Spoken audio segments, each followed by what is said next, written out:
22일 성령 강림 후 18번째 주일 예배 하나님 앞에 드리겠습니다. 기도하겠습니다. 우리를 사랑하신 하나님 찬양합니다. 우리를 채우시는 하나님께 영광을 올려드립니다. 오늘 성령으로 임하셔서 저희 안에 있는 모든 죄악을 드러내게 하시고 몰아내어 주시고 하나님의 영으로 온전히 올려드리는 예배되게 인도하여 주옵소서. 예수 그리스도의 이름으로 기도드립니다. 아멘. 예수님이 우리의 힘입니다. 할렐루야. 그 우리의 이유가 되시는 예수님을 찬양합시다.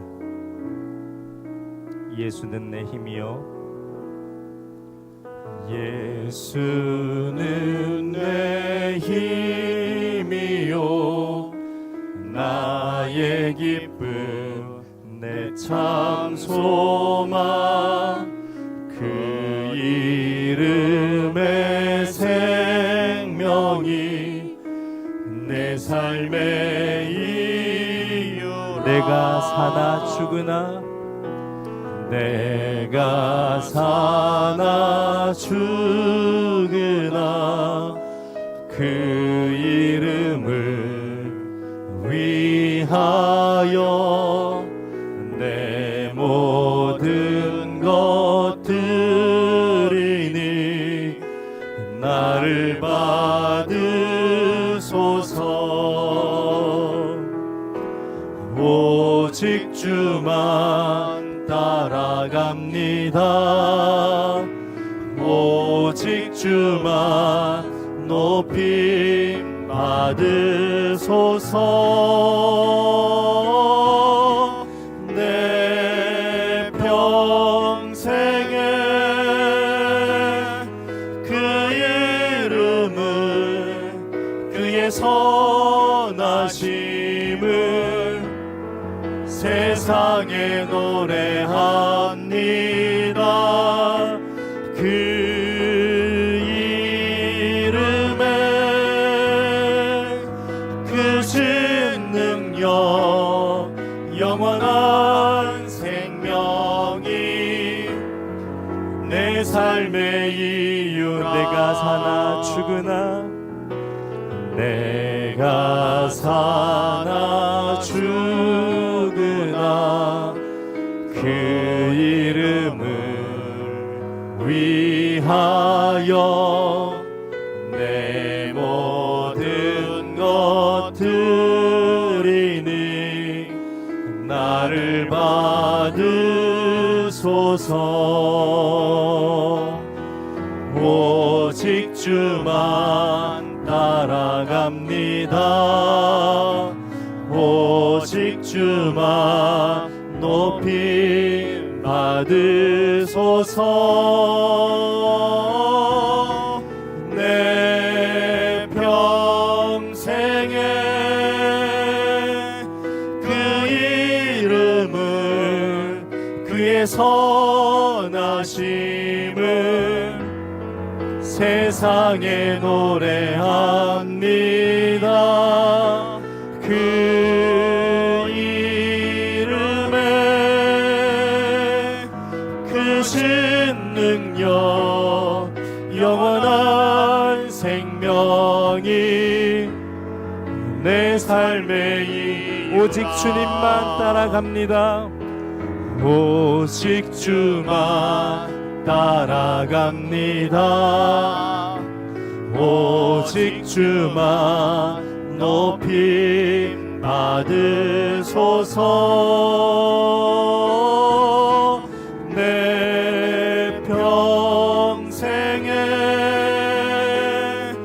그 이름을, 그의 선하심을 세상에 노래합니다. 그 이름에 크신 능력, 영원한 생명이 내 삶의 이유라. 할렐루야. 예수님께서 말씀하십니다. 너희는 내게로 와서 마시라. 내가 주는 물을 마시는 자는 그 배에서 생수의 강이 흘러나와 영원히 목마르지 아니하리라. 우리의 생수의 근원 되시고 우리의 체험의 근원 되시는 예수를 힘차게 찬양합시다. 예수님 목마릅니다.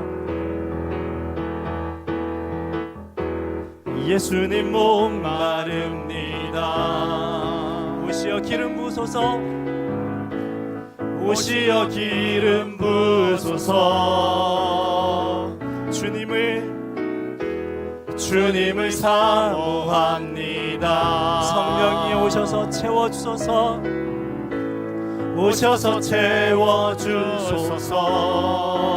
성령의 불로 성령의 불로 성령의 불로 임하소서. 임하소서. 성령의 불로 성령의 불로 성령의 불로 기름 부으소서. 기름 부으소서. 불같은 사랑 불같은 사랑 드립니다. 나의 간구를 들으소서. 이 세상 어느 것보다 이 세상 어느 것보다 주님을 의지합니다. 주님을 의지합니다. 성령의 불로 성령의 불로 성령의 불로 임하소서. 임하소서. 성령의 불로 성령의 불로 성령의 불로 기름 부으소서. 기름 부으소서. 성령의 불로 성령의 불로 성령의 불로 우리에게 임하여 주소서. 임하소서. 임하소서. 내게 성령의 불로 성령의 불로 성령의 불로 임하소서. 기름 부으소서. 기름 부으소서. 성령의 불로 성령의 불로 주여 내게 임하소서. 주여 내게 성령의 불로 성령의 불로 성령의 내게 기름 부어 주옵소서. 기름 부으소서. 기름 부으소서. 주님, 생수의 근원 되신 그 예수님의 부르심에 우리가 응답하는 예배 되길 원합니다. 할렐루야. 그 진실과 진리와 마음을 다한 예배가 되길 소원하며 우리 그 성령님을 우리 마음에 기대하며 하나님 내 마음에 오시옵소서 이 마음으로 고백합시다. 따스한 성령님, 따스한 성령님 주님 채우소서. 마음으로 보내 내 몸을 감싸며 주어지는 평안함 만족함을 느끼네. 사랑과 진리의 성령님 오시옵소서. 사랑과 진리의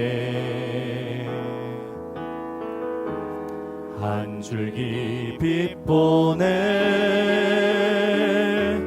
내 몸을 감싸며 주어지는 평안함 그 사랑을 느끼네. 부르신 곳에서 나는 예배하네. 어떤 상황에도 나는 예배하네. 부르신 곳에서 나는 예배하네. 어떤 상황에 사랑과 진리의 성령님 오시옵소서. 사랑과 진리의 성령님 오시옵소서. 한 줄기 빛 보내 내 몸을 감싸며 주어지는 평안아 주님의 그 사랑을 느끼네. 부르신 곳에서 나는 예배하네. 어떤 상황에도 나는 예배하네. 부르신 곳에서 나는 예배하네. 어떤 상황에도 나는 부르신 곳에서 주님만을 예배합니다. 부르신 곳에서 나는 예배하네. 어떤 상황에도 나는 예배하네. 부르신 곳에서 나는 예배하네. 어떤 상황에도 나는 내가 걸어갈 때 길이 되신 주님을 찬양합니다. 내가 걸어갈 때 길이 되고 살아갈 때 삶이 되는 그곳에서 예배하네. 내가 걸어갈 때 길이 되고 살아갈 때 삶이 되는 그곳에서 예배하네. 내가 걸어갈 때 길이 되신 주님, 내가 걸어갈 때 길이 되고 살아갈 때 삶이 되는 그곳에서 주님만을 예배하네. 주님만을. 내가 걸어갈 때 길이 되고 살아갈 때 삶이 되는 그곳 오직 주님만을 예배하네. 부르신 곳에서 나는 예배하네. 어떤 상황에도 나는 예배하네. 부르신 곳에서 나는 예배하네. 어떤 상황에도 나는 예배하네. 어떤 상황에도 나는 예배하네. 성령님 간절히 바랍니다. 오셔서 우리 마음에 좌정하여 다스려 주시고 예배를 받아 주옵소서. 함께 기도하겠습니다. 하나님, 예배를 예배하지 않게 도와주옵소서. 이 자리를 예배하지 않게 도와주시고 내 습관을 예배하지 않게 도와주시고 내 욕심을 예배하지 않게 도와주시고 오직 생수의 근원 되시고 우리를 채우시는 예수님 하나님, 내 마음에 오시길 간절히 원하오니 이 연약한 마음 위에 죄된 마음 위에 하나님의 성령으로 임하여 주옵소서. 간절히 내 마음이 회복되게 하여 주옵소서.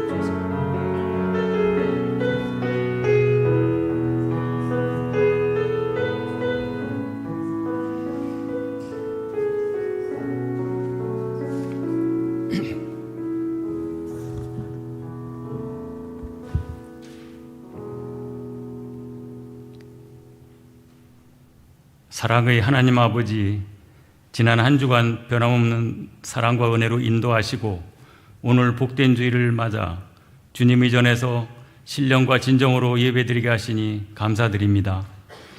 우리는 주님이 함께 하시니 낙담하는 대신 희망을 가지고 나아갑니다.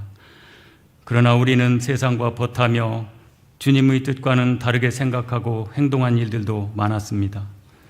이 시간 회개하오니 용서하여 주옵소서. 하나님 아버지, 무더위 속에서도 잘 지내게 하시고 이제 시원한 가을을 맞이하게 하시니 감사드립니다.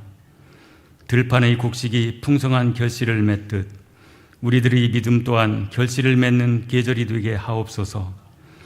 그동안 우리 교회를 지켜주신 주님의 은혜를 감사드립니다. 모든 성도들이 헌신과 기도로 부흥의 새 역사를 쓰는데 동참하게 하시고 우리 후손들에게 귀한 믿음의 유산을 물려줄 수 있도록 은총을 내려 주시옵소서. 우리 성도들이 서로 격려하고 위로하며 교회에 대해 긍지와 보람을 느끼게 하옵시고, 모든 일에 언제나 긍정적인 사고로 성숙한 공동체를 만들어 나갈 수 있는 믿음을 허락하여 주옵소서.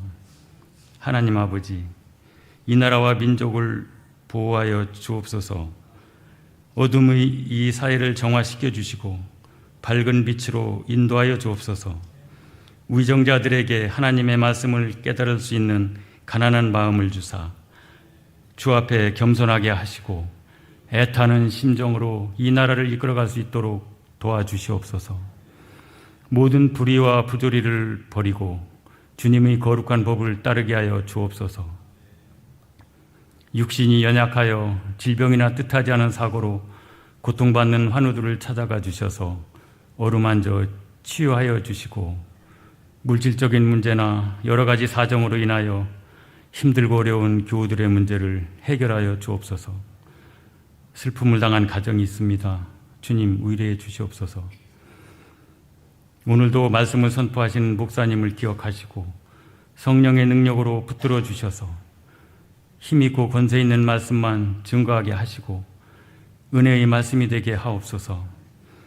예배를 돕기 위해 수고하는 모든 종들을 기억하시고 복을 내려 주옵소서. 이 시간 찬양으로 영광 돌리는 샬롬 찬양대회에 함께 하시사 하나님께서 기쁘게 받아주시고 저희들의 마음 문도 활짝 열어 주시옵소서. 예배의 시종을 주님께 의탁하오며 거룩하신 예수 그리스도 이름으로 기도드립니다. 아멘.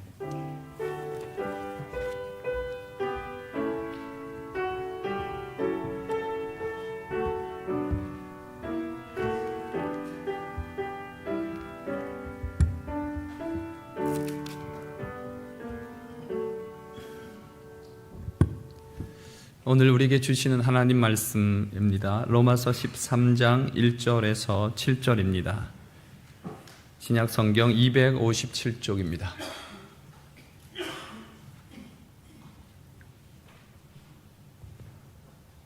로마서 13장 1절에서 7절입니다.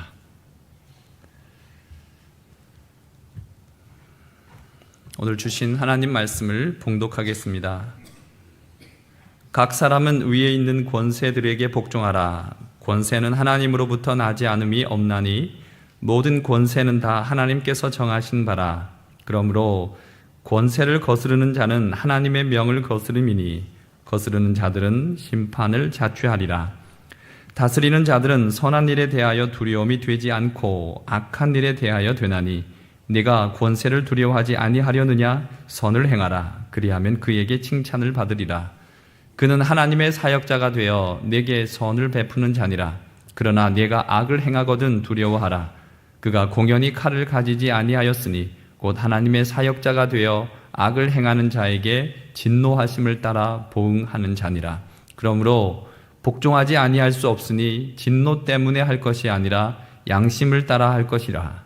내가 조세를 바치는 것도 이로 말미암음이라. 그들이 하나님의 일꾼이 되어 바로 이 일에 항상 힘쓰느니라. 모든 자에게 줄 것을 주되 조세를 받을 자에게 조세를 바치고 권세를 받을 자에게 관세를 받을 자에게 관세를 바치고 두려워할 자를 두려워하며 존경할 자를 존경하라. 아멘.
아멘. 아멘. 기도하겠습니다. 하나님 아버지, 저의 삶에 두려움이 엄습할지라도 저의 소망 되시고 저희를 이끄시는 하나님만 늘 따르길 원합니다. 저의 모든 것이 되시는 하나님만 믿고 의지하는 저희의 믿음이 되게 하소서. 이 시간 하나님의 말씀 앞에 저희가 섭니다. 말씀이 들리게 하여 주옵소서. 순종이 되게 하여 주옵소서. 성령이여 저희 가운데 충만하게 임하여 주옵소서. 부족한 종이 말씀을 대언합니다. 하나님 말씀만 증거토록 인도하여 주시옵소서. 예수님의 이름으로 기도합니다. 아멘. 주님의 평강이 오늘 여러분과 함께 하시기를 바랍니다. 그리스도의 사랑과 은혜가 또 여러분과 늘 동행하시기를 바랍니다. 로마서는 11장까지를 일부라고 하고 12장부터를 마지막 16장까지, 16장은 약간의 부록의 어떤 내용도 많이 있지만 12장부터 16장까지를 2부라고 그렇게들 나누곤 합니다. 그래서 1부 땐 구원 받으려고 하는, 구원을 받는 과정이 어떻게 되는지에 대한 이야기를 말씀하셨다면 12장부터는 구원받은 사람이 어떻게 사느냐, 실제의 삶에 대한 말씀을 계속해서 주고 계십니다. 그래서 우리가 12장의 내용을 여러분 한번 되돌아보시면 처음에 온전한 예배자가 되자, 온전한 예배자가 되자, 그리고 하나님으로부터 받은 은사대로 교회 안에서 지체의식을 가지고 교회를 섬기자, 그렇게 섬겨라 라고 하는 말씀이었고요. 그리고 교회와 사회에서 여러 가지 일어나는 악에 대해서 선으로 악을 이겨라 라고 하는 말씀으로 12장 전체가 이렇게 요약이 될 수가 있습니다. 오늘도 구원받은 사람이 이 땅에서 어떻게 살 것인가에 대해 계속해서 말씀하고 있는데, 특별히 우리 성도로서 세상 권력에 대해서, 세상 권세에 대해서 어떻게 우리가 살아갈 것인가, 그리고 좁게는 윗사람에 대해서 우리가 어떤 마음을 갖고 살아야 할지에 대한 말씀입니다. 오늘 말씀은 아주 명확합니다. 결론부터 먼저 말씀드리면 권세에 복종하고 나라에 복종하고, 그리고 6절과 7절에 오늘 본문의 마지막에 해당하는 부분은 조세, 국가의 납세 의무에 대해 성실하라 라고 하는 것이 오늘 말씀의 명확한 결론입니다. 1절에 권세라고 하는 단어가 한 3번 나오는데요, 그 권세는 국가입니다. 또 권세는 통치자입니다. 권세는 국법입니다.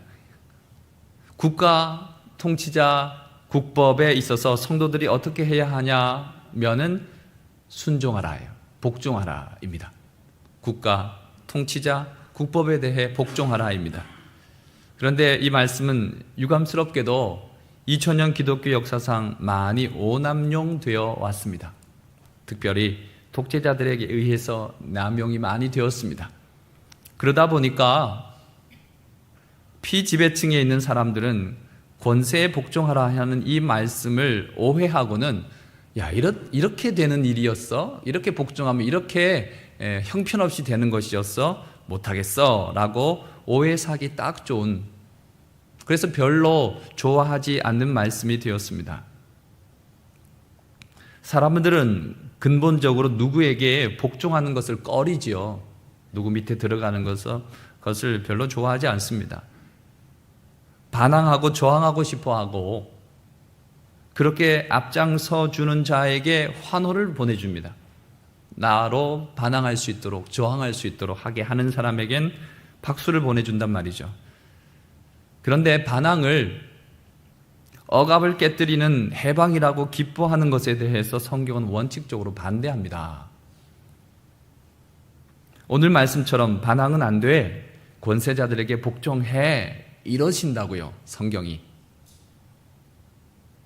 다른 성경에도 이와 같은 말씀은 여러 차례 반복됩니다. 신약 베드로 사도에 보면은 관용이 많은 사람에게 복종할 뿐만 아니라 까다로운 상전에게도 복종하라고 말씀합니다. 사환들아, 범사에 두려워함으로 주인들에게 순종하되 선하고 관용하는 자들에게만 아니라 또한 까다로운 자들에게도 그리하라 라고 말씀합니다.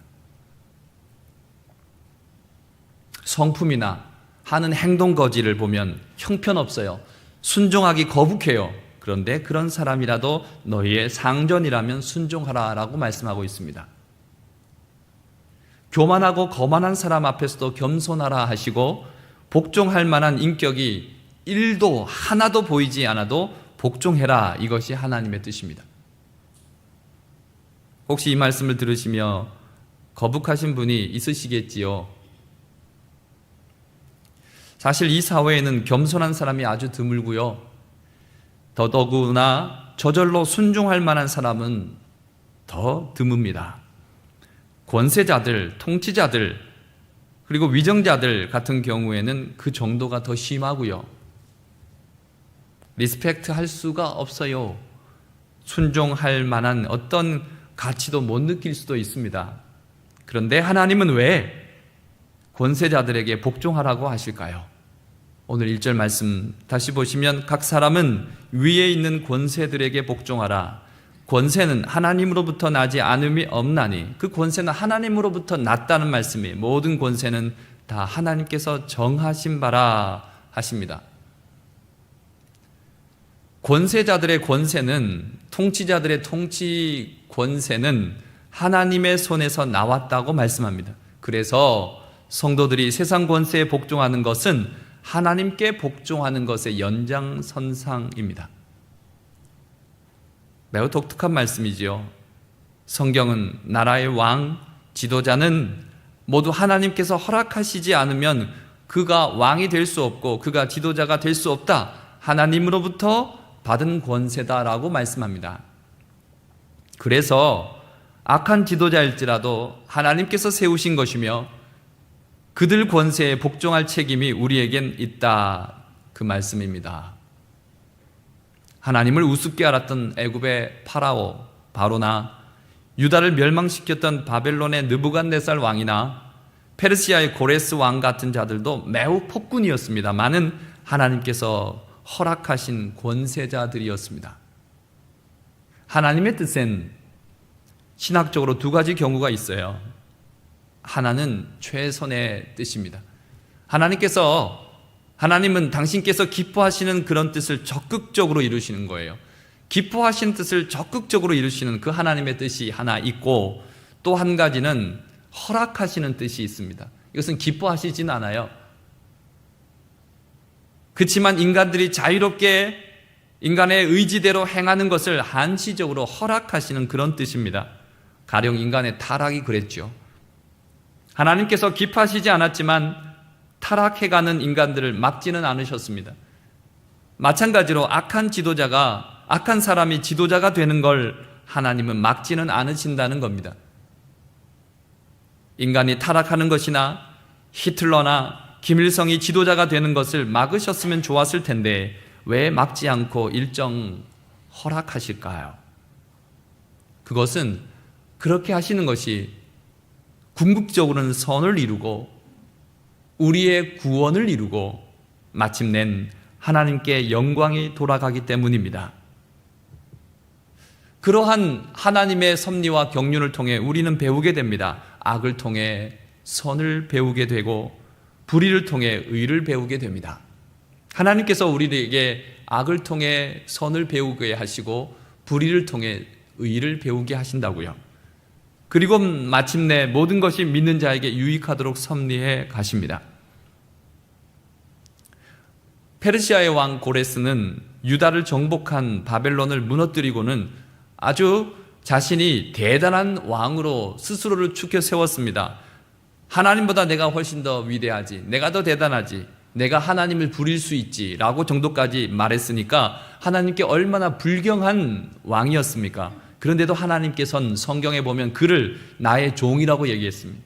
그를 나의 사역자라고까지 하셨습니다. 이유는 그를 통해서 이루실 뜻이 있으셨기 때문입니다. 그게 바로 유대 민족의 귀환이었습니다.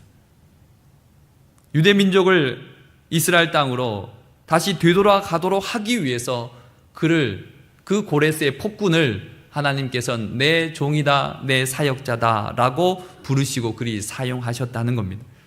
세상적으로 볼 땐 불신자고, 세상적으로 우리가 그저 보아도 악한 사람이라고 할지라도 권세는 하나님께서 하나님의 뜻을 이루고자 주신 거라는 생각을 해야 합니다. 그런 이유에서 하나님께서는 오늘 본문에서 권세자에게 복종하라 하십니다. 만약 권세를 거스르는 자가 있다면 그것은 하나님의 명을 거스르는 것이니 2절에 심판을 자취하리라, 자초할 것이다 라고 말씀합니다. 제가 한 몇 주 전에 말씀드린 것 같은데 1장부터 11장까지의 내용은 좀 어려웠어요.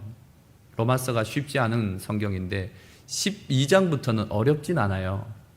그런데 더 어려워요. 왜냐하면 우리의 기본적인 성정하고 좀 반대되는 경우들, 말씀들이 제법 등장하기 때문에. 사랑하라라는 말씀이 누가 어렵다고 생각해요? 근데 그 말씀 받으면 되게 어려워요. 용서하라라고 하는 말씀이 뭐가 어려워요? 로마서 1장부터 11장까지의 그 어려운 거 다 우리가 지내왔는데 12장에 용서하란 말이 뭐가 어려워요? 근데 그게 더 마음에 더 어렵단 말이에요. 오늘 이 말씀도 여러분에겐 더 어려우실 수 있어요. 무슨 말인지 모르는 건 전혀 아닌데 어려우실 수 있어요. 그러나 말씀은 하나님 말씀입니다. 하나님 말씀엔 우리가 순종해야 되는데 더 보실까요? 하나님께서 그럼 특별히 권세자들에게 위임하신 게 있어요. 하나님께서 권세를 권세자들에게 주셨으면 그 권세자들에게 넌 이 일을 해 하고 위임하신 게 뭐냐면 국가의 질서를 유지해라 하고 하나님께서 권세자들에게 권세를 주신 거예요. 그래서 권세자들을 질서 유지자라고도 보아야 합니다. 이런 질서 유지를 위해서 권세를 행사하는데 그것을 불복종하면 나라가 어떻게 되겠어요? 무법천지가 되는 것밖에는 안 되죠. 제가 정치 얘기 잘 안 하는데 오늘은 권세 얘기를 해야 되기 때문에 하는 것을 여러분 은혜 되게끔 들으셨으면 좋겠어요. 노무현 대통령 때였는데 교회에서 멀지 않은 곳이에요. 3일로예요. 터널 막 나와서 1호 터널 막 나와서 시위대가 시위용품을 트럭에 잔뜩 실어서 저쪽 강남에서 강북으로 이렇게 왔어요. 광화문 쪽에 엄청난 시위가 벌어지고 있었기 때문에 시위용품을 트럭에 싣고 왔어요. 그러니까 온다는 첩보가 있으니까 경찰들은 당연히 막죠.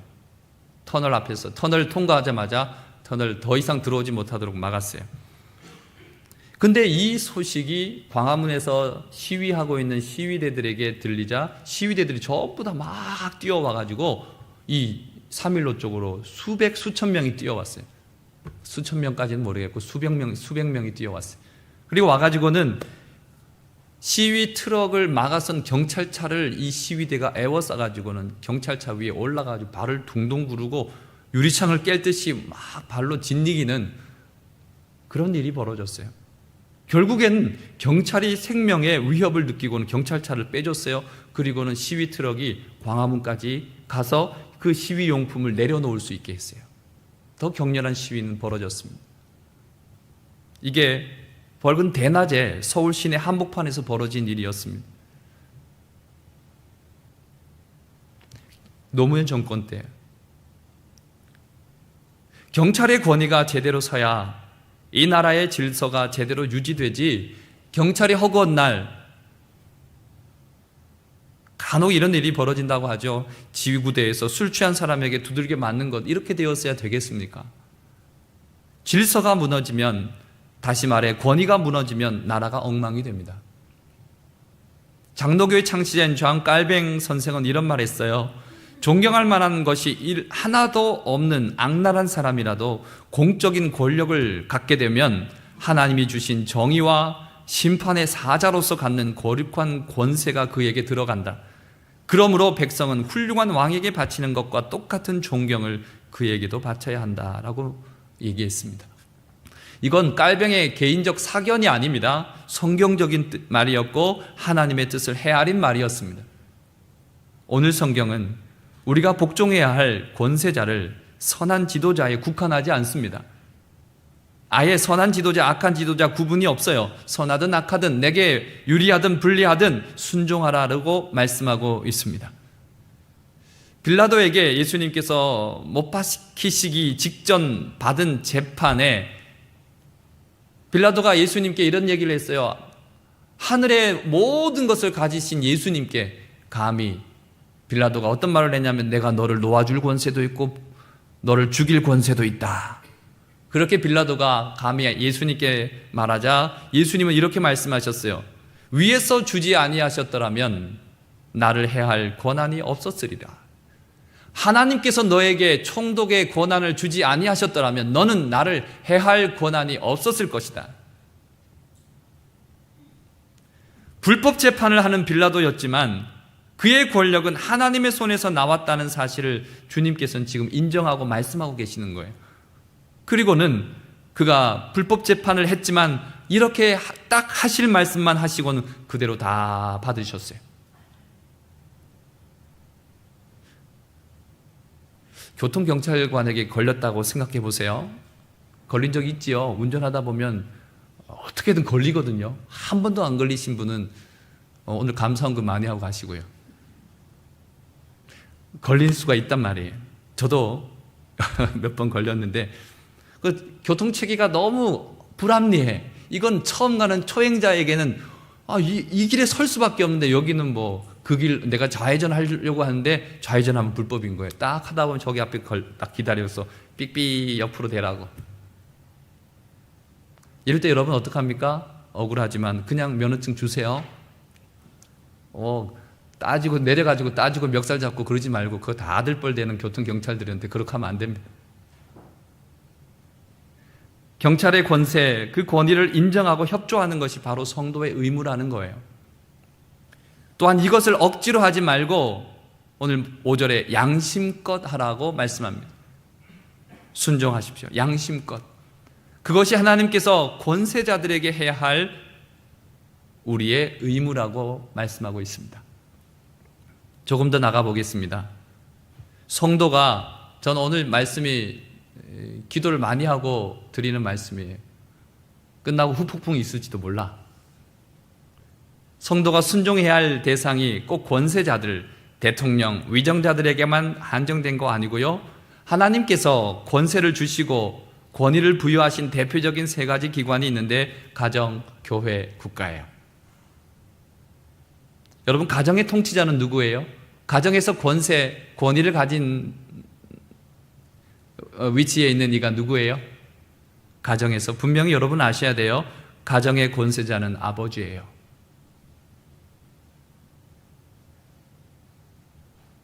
하나님은 가정을 세우면서 남자에게 권위를 주셨어요. 이걸 모르면 집안이 어려워요. 아버지의 권위가 있어야 가정이 바로 서요. 아내가 남편의 권위를 우습게 알고 순종하지 않고 그 말하는 투로, 비꼬는 말하는 투로 말해보세요. 부부 사이 행복하지 않고 아이들도 행복하게 못 자라요. 아이들이 아빠를 우습게 알아요. 그러면 옆에 있는 엄마가 기분이 좋아요? 결코 그렇지 않아요. 가정이 어려워지는 이유 중에 많은 부분이 저는 이렇게 생각해요. 아버지의 권위가 땅에 떨어졌기 때문이라고요. 악한 지도자든 선한 지도자든 하나님께서 권세를 주셨듯이 남편이 잘하든 못하든 그 가정의 권위는 하나님께서 남편에게 주셨어요. 순종하세요. 그래야 가정이 평안하고 자녀들이 온전하게 자랄 수가 있어요. 가정뿐이 아닙니다. 학교에서도 권위를 인정하셔야 합니다. 툭하면 교수들어 어영 교수라고 물러가라 하고, 툭하면 교사를 경찰에 신고해서 사제지간 엉망으로 만들고, 학부모가 교사에게 막말하고 막대하니까 교권이 땅에 떨어지는 거죠. 물론 지금은 시대가 권위를 부수는 시대이긴 맞습니다만은 또 어떤 권위도 자기 위에 두려고 하지 않는 시대이긴 합니다만 참 이래서는 안 되는 거죠. 노무현 정권 때 대통령이 탄핵되었죠. 헌법재판소에서 기각되었지만 제가 정치 이야기를 거의 하지 않는 편인데 그때 저는 그 일이 벌어지고 있을 때 저는 이렇게 설교를 했습니다. 앞으로 보세요. 이 나라 툭하면 대통령 탄핵을 이야기할 겁니다. 툭하면 아무개 아웃, 툭하면 아무개 하야를 이야기할 겁니다. 자, 그래서 몰아냈다고 합시다. 한번 몰아내본 경험이 있는 국민은 그 다음 지도자 마음에 들지 않으면 또 몰아낼 겁니다. 그러면 앞으로 이 나라는 더 불행해지고 말 겁니다. 노무현 탄핵 나올 때 제가 설교했던 내용입니다. 탄핵의 이야기는 정권마다 나오고 있습니다. 실제로 된 사례도 우리 시대는 그걸 이미 경험하고 살아가고 있고요. 가장 권위가 있어야 할 자리가 아주 골목에 구르는 돌멩이만 해져서야 나라가 어떻게 되겠습니까? 교회도 그렇습니다. 목사가 한번 몰아내고 목사를 한번 몰아내고 새 목사 모셔왔어요. 처음에야 새로운 목사를 모셔온 분을 누군들 싫어하겠습니까? 좋은 분 모셔왔겠죠.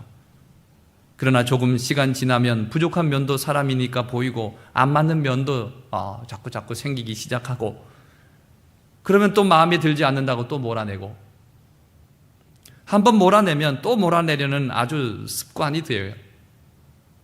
이런 교회는 교회답지 못해집니다. 권위를 무시하면 가정은 불행해지고 교회는 혼란에 빠지고 사회는 무질서해집니다.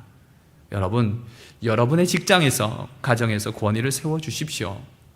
그래야 가정도 교회도 학교도 국가도 바로 서게 됩니다. 우린 여기서 한 가지 짚고 넘어갑시다.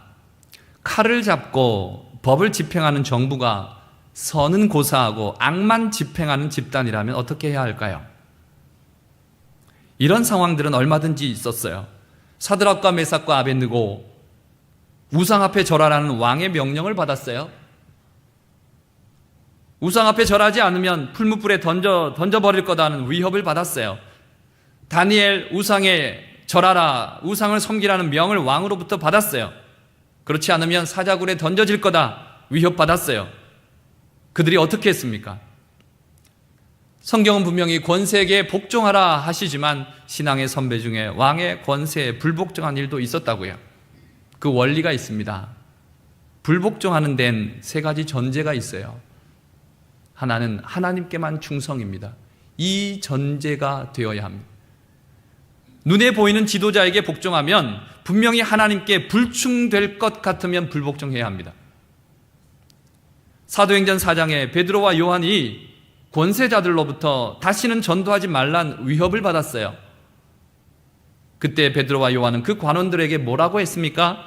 하나님 앞에서 너희 관원들의 말을, 권세자들의 말을 듣는 것이 옳은지 하나님의 말씀을 듣는 것이 옳은지 판단해봐라. 하나님 앞에서 너희 말을 듣는 것이 하나님 말씀 듣는 것보다 옳은가를 판단하라. 신앙 양심에 위배되는 경우엔 우리는 불복종해야 합니다. 또 하나는 불복종의 전제는 폭력이나 불의한 방법을 동원하는 것이라면 그건 안 됩니다. 절대로 폭력은 목적을 정당화할 수 없습니다. 12장 마지막 우리가 로마서에도 보았듯이 선으로 악을 이겨야지 악한 방법으로 악을 이겨먹으려 들라 하면은 이길 수도 없고 악순환만 반복될 뿐입니다. 세 번째 불복종의 전제는 내가 이렇게 불복종함으로 이 불복종이 내 체질이 되지 못하게 해야 합니다. 불복종을 하다 보면 자신도 모르게 저항이나 불복종의 체질이 됩니다. 그러면 사람의 인생도 불행해지고요. 그 사회도 불행해집니다. 반대를 위한 반대, 저항을 위한 저항은 참으로 몹쓸 후천적 유전자입니다. 좋은 일도 무조건 비뚤게 보거든요.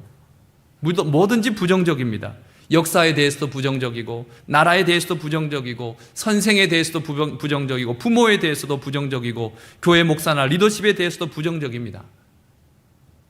초대 교인들 보면 불의한 권력을 타도하겠다고 무력으로 악을 박멸하겠다고 그들은 나서질 않았습니다. 여러분, 여러분의 생을 무언가 반대하는 것으로 목표로 삼고 살지 마시기 바랍니다. 반공이든 반동성애든 반이슬람이든 반종교다원주의든 공산을 지지하지 않고 동성애를 지지하지 않고 이슬람을 지지하지 않고 종교다원주의를 지지하지 않는 것, 우리는 분명히 맞지요. 그러나 그 반공을, 반동성애를, 반이슬람을, 반종교다원주의를 무언가 확실히 반대하고 미워하는 것이 나의 정체성을 규명해 줄 거라고 생각하지 마십시오. 반검찰 독재든 타락한 제도 교회에 대한 반대도 마찬가지입니다. 비판할 것은 비판해야 하고 싸울 것은 싸워야 합니다. 그러나 미워하고 무너뜨리고 싶은 그 마음이 나를 독차지하게 만들지 말라고요. 그것이 내가 누구인가를 규명하는 정체성으로 삼지 말라고요. 누군가를 무엇을 미워하는 것으로 규정되는 사람이어서는 안 됩니다. 오히려 무엇을 사랑하는가에 의해 규정되는 사람이어야 합니다. 이루고 싶은 사회, 세우고 싶은 공동체에 가슴 뛰는 삶을 살아야 합니다. 누군가를 무너뜨리기 위해서 가슴 뛰는 삶이 아니라 누군가를 사랑하기 위해서 가슴 뛰는 삶을 살아야 합니다. 초대교회, 그 당시의 교회 메시지도 그렇고 신약 성경도 그렇고 분명 반로마적이었습니다. 반제국적이었습니다.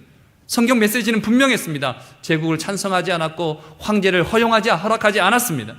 그러나 제국에 반대하는 것이 초대교인들의 정체성은 아니었습니다. 황제가 주님이라는 세상에서 예수 그리스도를 주님이라고 부르기 위해서 목숨도 내놓아야 했습니다. 그러나 황제를 반대하기 위해 그리스도가 필요했던 것이 아니었고요. 오히려 그리스도께 신실하게 하기 위해, 그리스도께 신실하기 위해 황제에게 고개 숙이거나 그 불의에 영합하지 않았던 것입니다. 제국을 무너뜨리기 위해서 헌신한 게 아니라 그리스도를 사랑하고 내 주위에 있는 한 사람을 사랑하기 위해서, 그런 사랑의 공동체를 세우기 위해서 목숨을 내놓았다고요. 로마에 반대하는 것이 그들의 목적이 아니었습니다. 그랬다면 300년의 그 긴 박해를 견디지 못했을 겁니다. 40년 채 안 된 일제강점기, 한국의 지식인들에겐 무한히 길게 느껴졌던 기간이었습니다. 1930년대, 1940년대에 이르자 많은 애국지사들이 친일파로 전향했습니다. 어두운 터널이어도 10년쯤은 견디지요. 하지만 30년, 40년 가까이 지속되면 절망할 수밖에 없습니다. 이대로 우리는 끝이 나는구나. 절망할 수밖에 없습니다. 그러나 초대교회는 로마 박해 300년을 견뎠습니다. 그 힘이 어디서 나왔겠습니까? 우리의 그 목숨을 내놓았던 애국지사들도 30년 견디기 어려웠던 그 박해의 300년을 초대교회 교인들은 어떻게 견뎌내었을까요? 그 힘이 어디서 나왔겠습니까? 로마 제국에 대한 저항의식, 투철한 민족의식, 냉철한 비판의식도 제 아무리 대단해도 30-40년을 지속하지 못합니다. 왜냐하면 그 30-40년의 어둠의 기간은 그 어떤 굳은 의지도, 그 어떤 명징한 이성도 물러지게 만들고 흐려지게 만들고 말 것이기 때문입니다. 그럼 뭡니까? 무엇이 300년의 박해와 핍박을 견뎌내고 마침내 로마가 기독교 국가 되게 했습니까? 결국은 하나예요. 하나님의 사랑. 하나님께서 나와 우리를 사랑하신다는 그 사랑, 나와 우리가 하나님을 사랑한다는 그 사랑만이 전부입니다. 저는 여러분들이 저항적이거나 부정적이거나 불복종적이지 않기를 바랍니다. 그것이 결코 내가 남보다 뛰어나다는 나의 정체성을 규명하지 않습니다. 그저 자격지심 가득한 못난 자기를 드러내는 경우가 대부분입니다. 사랑하고 소망을 품고 내일을 희망하며 전진해 나가는 것을 삶의 태도로 삼아야 할 것입니다. 나머지 한 가지만 더 간단히 보겠습니다. 6절은 조세를 양심껏 힘써 잘 납부해라 라고 하는 말씀이거든요. 성도는 국가 납세에 대해 성실해야 합니다. 벌써 오래전 얘기가 되었는데 30년도 더 됐는데 1992년도 LA에서 흑인 폭동이 일어났을 때요, 그때에 국가가 배상을 해주었는데 한인 상점들이 특별히 피해를 많이 받아서 많은 배상을 받을 거라, 보상을 받을 거라 이렇게 생각을 했는데 실제 미국 정부에서 한인 상점에 대해서 별로 보상을 안 해줬어요. 이유는 간단했습니다. 보상의 원칙은 납부한 세금 실적으로 보상해 주었습니다. 근데 세금이 별로 없어요. 분명히 그 가게는 한 달 매출이 1,000만 원 매상을 올렸지만은 세금 신고한 게 100만 원밖에 안 돼요. 그러면 100만 원어치에 대한 보상만 이루어진 거예요. 슬픈 일이었습니다. 쓸데없이 세금 내는 건 세상 아까운 것이긴 하지만 내야 할 세금을 탈법을 일삼아 안 내고 그래서는 안 되겠습니다. 저는 우리 교회에 우리나라에서 제일 세금 많이 내시는 분이 나왔으면 좋겠습니다.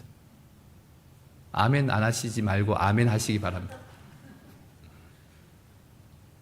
오늘 말씀은 실생활에 대한 말씀이에요. 결론은 두 가지입니다. 여러분, 우리는 경우에 따라 권위를 사용할 때가 있고 권위 아래 있을 때가 있습니다. 먼저 권위를 사용해야 할 때를 생각해 봅시다.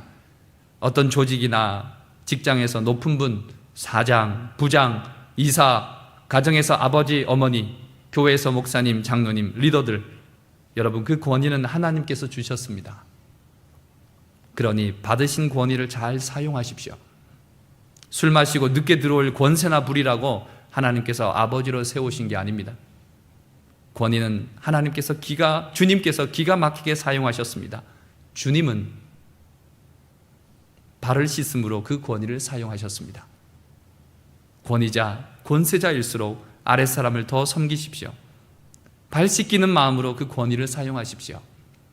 또한 권위 아래, 권세 아래 있을 경우 생각해 봅시다. 권세에, 권위에 순종하세요. 까다로운 사람에게도 순종하세요. 불편하더라도 저주하지 마시고 순종하세요. 끌어내리려고 하지 마세요. 축복하세요. 사랑하며 인내하세요. 세상 똑똑한 말로 저항하고 세상 냉철한 합리성으로 비판하지만 세상은 바뀌지 않습니다. 세상은 그렇게 바뀌도록 만들어지지 않았기 때문입니다. 오직 주님이 보이신 사랑과 순종, 그 삶을 따를 때 그 거대한 제국 로마가 녹아들었습니다. 권위가 있으십니까? 발 씻기는 마음으로 사용하십시오. 권위 밑에 있으십니까? 양심껏 순종하십시오. 그리고 국가가 정한 납세에 성실하십시오. 이것이 성도가 세상 권세, 국가를 사랑하는 길입니다. 애국자라고 모두 교인은 아닙니다. 하지만 교인이면 모두 애국자가 되어야 합니다. 나라를 사랑하고 나라를 위해 기도하고 나라를 위해 헌신할 수 있기를 바랍니다. 우리의 사랑과 순종으로 우리나라가 무궁한 발전과 하나님의 축복이 있기를 소망합니다. 같이 기도합시다. 기도의 제목은 세 가지인데요. 하나님, 국가의 지도자들이 공의를 행하며 하나님의 뜻에 따라 이 나라를 이끌게 지혜를 주옵소서. 주님, 가정과 교회와 사회에서 아버지와 목회자, 교사와 지도자들이 하나님께서 맡기신 권세를 잘 감당하게 하시고 그들 앞에 있는 이들이 또한 순종하게 하소서. 하나님, 불의한 권세나 악한 명령 앞에 있을 때 믿음을 주시고 지혜와 용기를 주소서. 신앙의 양심대로 행동하게 하소서. 우리 함께 같이 기도합시다. 기도하겠습니다. 은혜로우신 하나님 아버지, 하나님의 은혜, 주의 말씀 저희가 순종하기를 원합니다. 저희의 마음이 하나님 여기에 마음을 활짝 열고 순종할 마음이 생기지 않더라도 순종의 한 걸음을 내딛고 믿음의 한 삽을 더 떠낼 때 주님께서는 저희들의 믿음의 진을 더욱더 견고하게 하실 것이고 하나님의 놀라우신 은혜로 저희의 믿음의 기둥을 튼튼하게 세워주실 줄로 믿습니다. 하나님 아버지, 이 땅의 지도자들이 공의롭게 하여 주옵소서.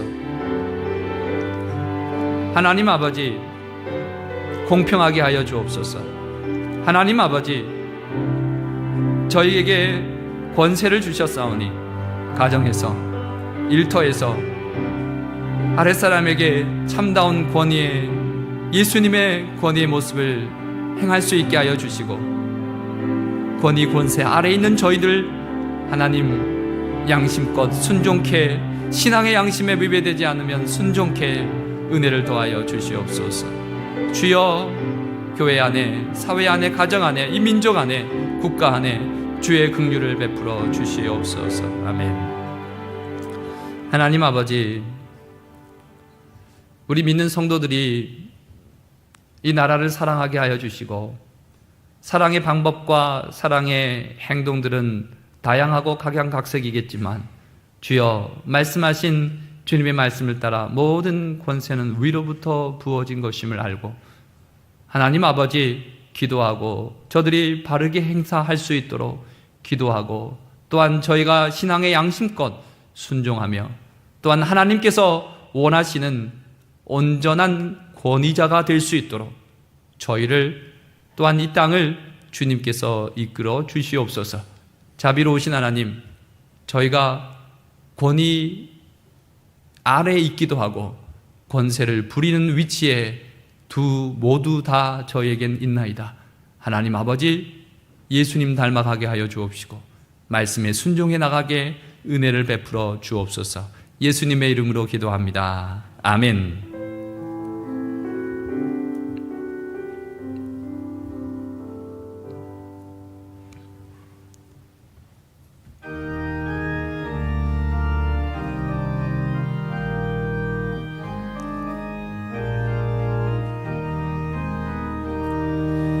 내게 주신 주님의 은혜 감사하며 찬양합니다.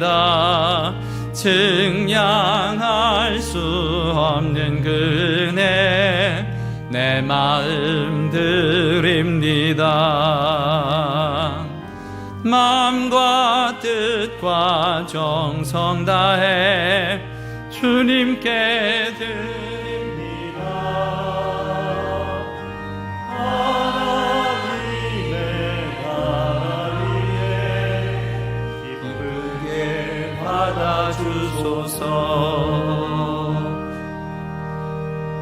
은혜로우신 하나님 아버지, 감사하고 또 감사드립니다. 주님 앞에 나와서 하나님 앞에 예배 드릴 수 있는 것이 얼마나 큰 특권인지요. 감사합니다. 오늘 저희가 드린 이 예물이, 하나님께 바쳐진 이 예물이 하나님께 기쁨이 되게 하여 주시고 주님 기뻐 받으시는 예물이길 소망합니다.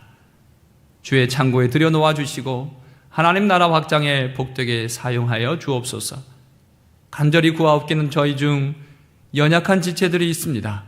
몸에, 마음에 여러 가지 아픔과 또한 사고에 또한 충격으로 또한 하나님 아버지 원치 않는 질병 속에 병마와 다투고 싸우고 있는 교우들 여러분 있습니다. 하나님 아버지, 주님의 권능의 손을 대어주시고 깨끗하게 치유하여 주시옵소서. 자비로우신 하나님, 주님의 은혜를 긍휼을 구하옵나이다. 고쳐주시옵소서. 새롭게 하여 주시옵소서. 주님, 저희의 자녀들 믿음으로 자라게 하여 주시고 믿음의 대로 계승되어 갈 수 있도록 함께하여 주시옵소서. 거룩하신 하나님, 저희 일터를 주께 부탁드립니다. 애쓰고 수고하는 모든 일상의 삶이 하나님 풍성한 은혜를 체험토록 축복하여 주시옵소서.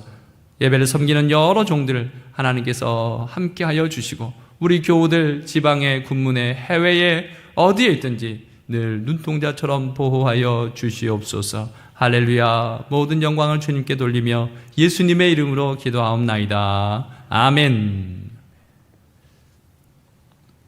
다 함께 일어나셔서 마지막 창조의 아버지 찬양하겠습니다.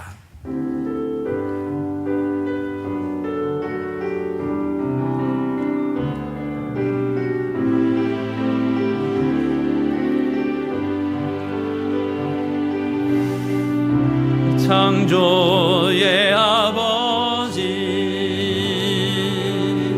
그 섭리보이사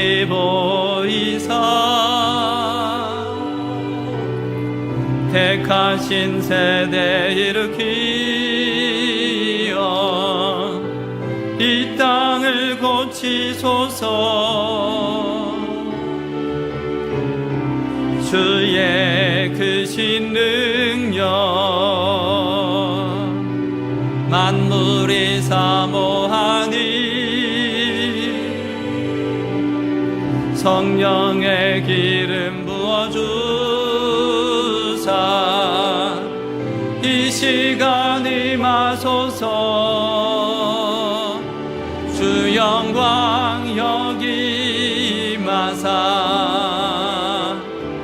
열방 향해 그 빛 비추소서. 주의 얼굴 구할 때 주의 향기 머무소서. 열방의 통치자, 열방의 통치자, 세상이 보리라. 신실한 주의 약속으로 교회는 승리하리. 우릴 돌아보사 강건케 하소서. 연약함 모두 벗어지고 승리케 하옵소서. 주 영광 여기 임하사 열방 향해 그 빛 비추소서.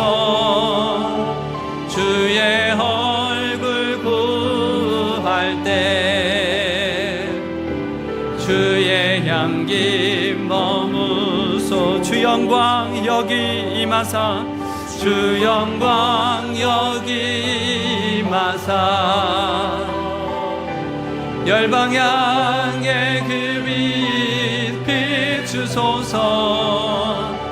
주의 얼굴 구할 때 주의 향기 머무소서.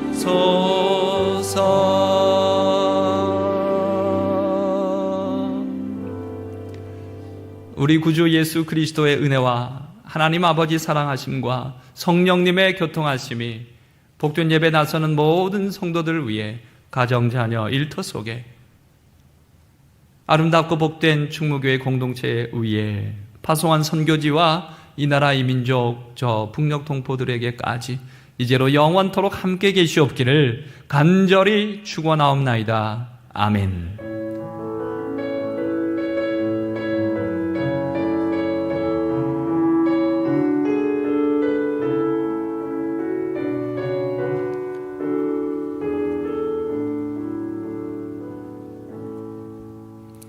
예, 우리 옆에 있는 분들하고 서로 친교하는 시간 가지십시다. 사랑하고 축복합니다.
광고 말씀드리겠습니다.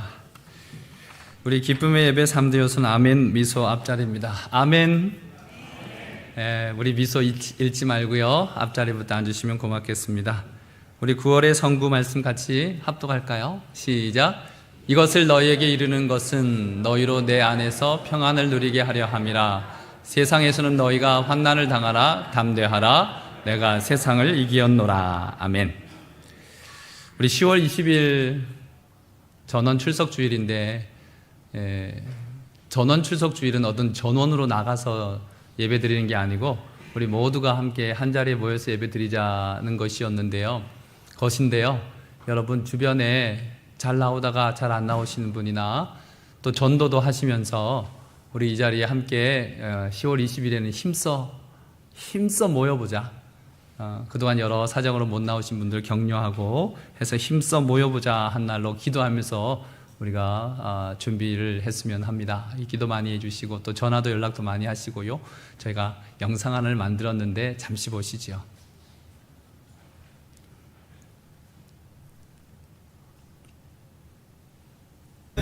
Oh, please swallow your pride.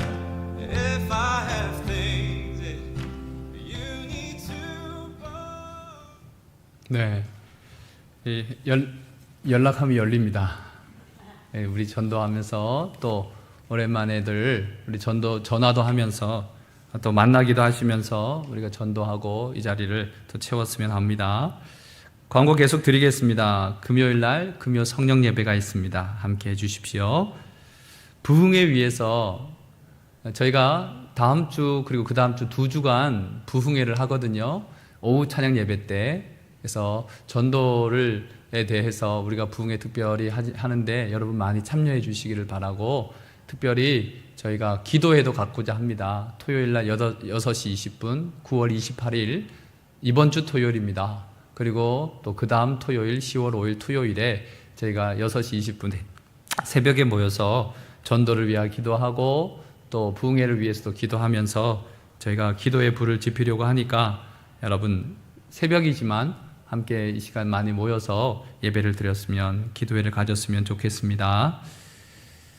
가을 전도 부흥회 말씀드린 것처럼 다음 주일날 오후 예배 때 복음의 전함 이 팀이 오셔서 저에게 말씀을 전해 주시겠고요.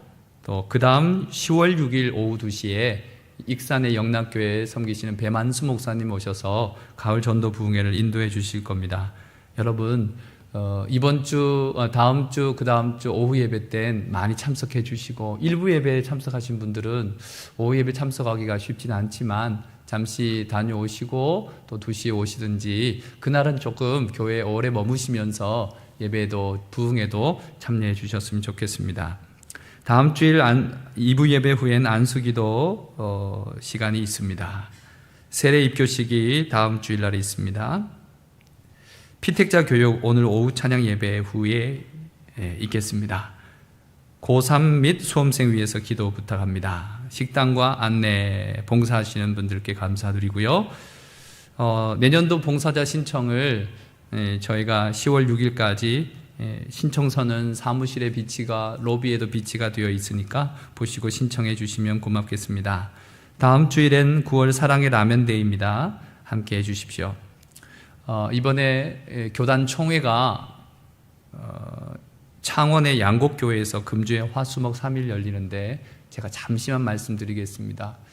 우리가 제가 그건 체크를 못 해왔는데 한 10년 전에 흔히 목회 세습에 대해서 못하도록 우리가 교회 교단 법으로 정했습니다. 한 10년쯤 된 것 같습니다.